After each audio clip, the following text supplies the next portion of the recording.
और जैसे ही सुदामा शब्द भगवान ने सुना, भगवान अपने सिंहासन से कूद गए, दौड़ पड़े, जिस अवस्था में थे उसी अवस्था में, और दौड़ करके द्वार पर गए और जाकर के सुदामा जी को गले लगा लिया। गले लगा करके भगवान ले आए और ला करके सिंहासन पर बैठाया। भगवान ने अपने राज सिंहासन पर बैठा दिया और बैठा करके भगवान सुदामा के चरणों को धोने लगे कि देखी सुदामा की दीन दया करुणा करके करुणा पानी परा करो हाथ छुयो नहीं नैन के जल से पग धोए पानी परा करो। अरे देखो देखो ये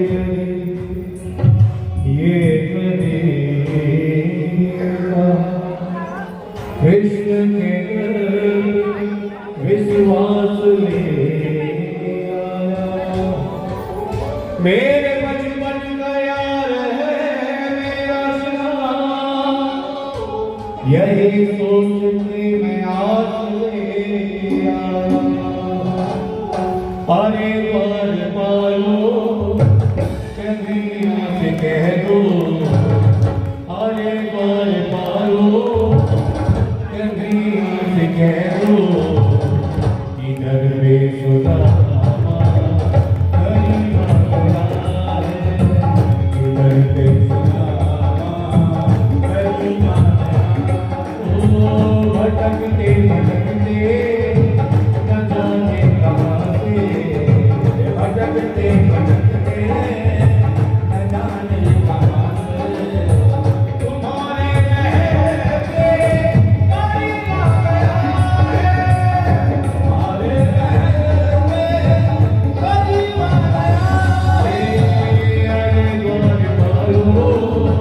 कन्हैया से कह दो, अरे बार बालो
बोल बालकृष्ण भगवान की जय जय श्री राम जय जय श्री राम जय जय श्री राम। भगवान ने सुदामा की बड़ी आवभगत करी। अब कुशल से पूछा, विवाह के बारे में पूछा। भगवान ने पूछा, अरे मित्र विवाह कर लिया कि नहीं, कि बैरागी का जीवन जी रहे हो? पता है कि विवाह कर लिया, संसार में। अब भगवान ने कहा, भगवान से सुदामा जी ने पूछा कि आपने भी विवाह कर लिया? बोले हाँ। बोले कहाँ है सब? बोले अभी विवाह देता हूँ। 1 आई, 2 आई, 3 आई, 4, 5, 6, 7, 8। बोले कितने विवाह करेंगे? अरे कन्हैया कितने विवाह तुम्हारे, कितनी पत्नियां हैं? बोले महाराज पूरी 16,108। सुदामा ने कहा, आशीर्वाद देते देते ही थक जाऊंगा। बोले एक बार सबको बुला दे, बस सबको एक साथ आशीर्वाद दिए देता हूँ। बड़ा भाव। भगवान ने पूछा, मित्र भाभी ने मेरे लिए क्या भेजा है? अब सुदामा है भगवान के वैभव को देख करके संकोच कर रहे हैं। भगवान कह रहे हैं कुछ तो लाया होगा मेरे लिए। और सुदामा जो तंदूर की पोटली लाए थे उसको कांच के नीचे छिपाए हैं। कांच के नीचे कैसे? जब प्रसाद मिल रहा है ना लाहौरी जी का, तो जैसे बोतलें माताएं छिपा लेती हैं, 1 2 3 4 5 बोतल है कहाँ? बोले कोई बता नहीं सकता। वो अचला जो पिटने फैला है, एक दे ऐसे वो भी पोटली छिपाई थी। भगवान ने घूमना छीन लिया और छीन करके क्या किया? उस पोटली को खोला और खोल करके भगवान ने एक मुट्ठी चावल मुंह में डाले और मन में संकल्प किया कि तुम्हें स्वर्ग की संपत्ति प्राप्त हो जाए। दूसरी मुट्ठी ली और उसको मुंह में डाला, मन में संकल्प किया कि इस पृथ्वी का एक छत्र राज भी प्राप्त हो जाए। और संकल्प करके तीसरी मुट्ठी लेकर के जैसे मुंह में डालने लगे, रुक्मिणी ने हाथ पकड़ लिया। बोले प्रभु क्या कर रहे हो? सब कुछ दे दोगे? बोले ब्राह्मण है और मैं ब्राह्मण का पा करके मैं बड़ा प्रसन्न होता हूँ। तो रुक्मिणी ने कहा कि ये ब्राह्मण है तो वो कौन सा जिसने छाती में तुम्हारे लात मार दिया था? प्रभु ने सीने पे लात मारी थी ना, श्रेष्ठ कौन? तो बोले रुक्मिणी याद करो जो तुमने पत्र भेजा था वो भी ब्राह्मण था। इसलिए ब्राह्मणों की कृपा पर, ब्राह्मणों की दया और ब्राह्मण की श्रद्धा भक्ति पर कोई संशय मत करो। भगवान ने से रुक्मिणी ने कहा प्रभु कच्चे चावल खाओगे पेट में दर्द हो जाएगा। अब बड़ा आओ हरिद्वार कहीं रुके बोले अब सुदामा जी की अब चलना चाहिए। भगवान ने विदा करी, रथ में बैठाया, बोले छोड़ाओ। मन में विचार करने आया तो कुछ दिया तो नहीं। और जहाँ सुदामा जी अपने नगर में पहुंचे वो नगर ही नहीं मिल रहा था। उतरे गए, देखा यहाँ तो मेरी कुटिया थी, द्वार खटखटाया, एक सुंदर सी युवती वहां से अंदर से बाहर की ओर आई। देखा कहा गलत घर में आ गया, गलत जगह आ गया, लौटे जा रहे हैं। पंडित बोले अरे स्वामी कहाँ जा रहे हो? बोले कौन सी पति, कौन सा स्वामी, कौन सी पति? बोले ये आप का घर है, सुदामा जी की ही कुटी है। अब सुदामा की कुटी नहीं, अब सुदामा का महल हो गया है। ये भगवान की कृपा से ही भगवान इस तरह से अपने सुखदेव जी कहते हैं कि इस तरह से कृष्ण अपने भक्तों पर कृपा करते हैं। अब एकादश विवाह, अपने बहन का विवाह सुभद्रा का अर्जुन के साथ करा दिया। और एकादश में इसका भगवान ने क्या किया? भगवान ने यदुवंशियों को समझाया कि जब अधिक धन आ जाए, अधिक बड़ा पद मिल जाए या सुंदरता आ जाए तो कभी अभिमान नहीं करना चाहिए और कभी सत्य का, ब्राह्मण का, गाय का, माता पिता का अपमान मत करो, नहीं तो विनाश होना संभव है। और भगवान ने सुंदर सा उपदेश दिया और स्वधाम को भगवान गमन करने, भगवान की कथा को श्रवण करके परीक्षित गदगद हो गए। और जब भगवान की कथा का विश्राम करके सुखदेव जी वापस वन में चले गए। उसी समय कहते हैं कि परीक्षित को खुजली हुई, वहीं पर एक लकड़ी पड़ी थी, खिलाने लगे। उस सर्प लकड़ी के रूप में, देव के रूप में वहां पर विराजमान था और उससे खिलाया। उस तक्षक वंश के सर्प ने रस लिया, जिससे परीक्षित का जो है मोक्ष हो गया। बोलो बाल कृष्ण भगवान की जय। जय श्री राधे, जय जय श्री राधे, जय जय श्री राधे। जन्मेजय सर्प यज्ञ करने लगा, जो परीक्षित का पुत्र था, इस सभी सर्पों को नष्ट कर दूंगा। आस्तिक मुनि आ गए, उन्होंने समझाया कि अरे जन्म और मृत्यु तो काल की प्रकृति का एक नियम है, इसलिए इस प्रकृति के नियम से खिलवाड़ मत करो। समझ गए? सबने रुक लिया। इस तरह से भगवान की कथा का विश्राम। भगवान की कथा इतनी, कहते हरि अनंत हरि कथा अनंता।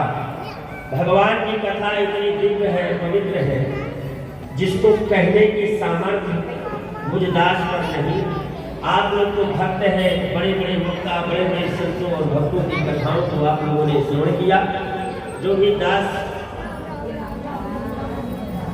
के ऊपर परमात्मा की कृपा हुई, वो कथा सुनाने का प्रयास किया। जो गलती हो गई हो क्षमा कर दिया जाए। बालक जान करके सादर धन्यवाद। आप सभी के सहयोग से ये कथा एक व्यक्ति की नहीं, आप सभी की है। सभी के सहयोग से ये कथा आज विश्राम दिवस तक पहुंची। सबसे बड़ा सादर धन्यवाद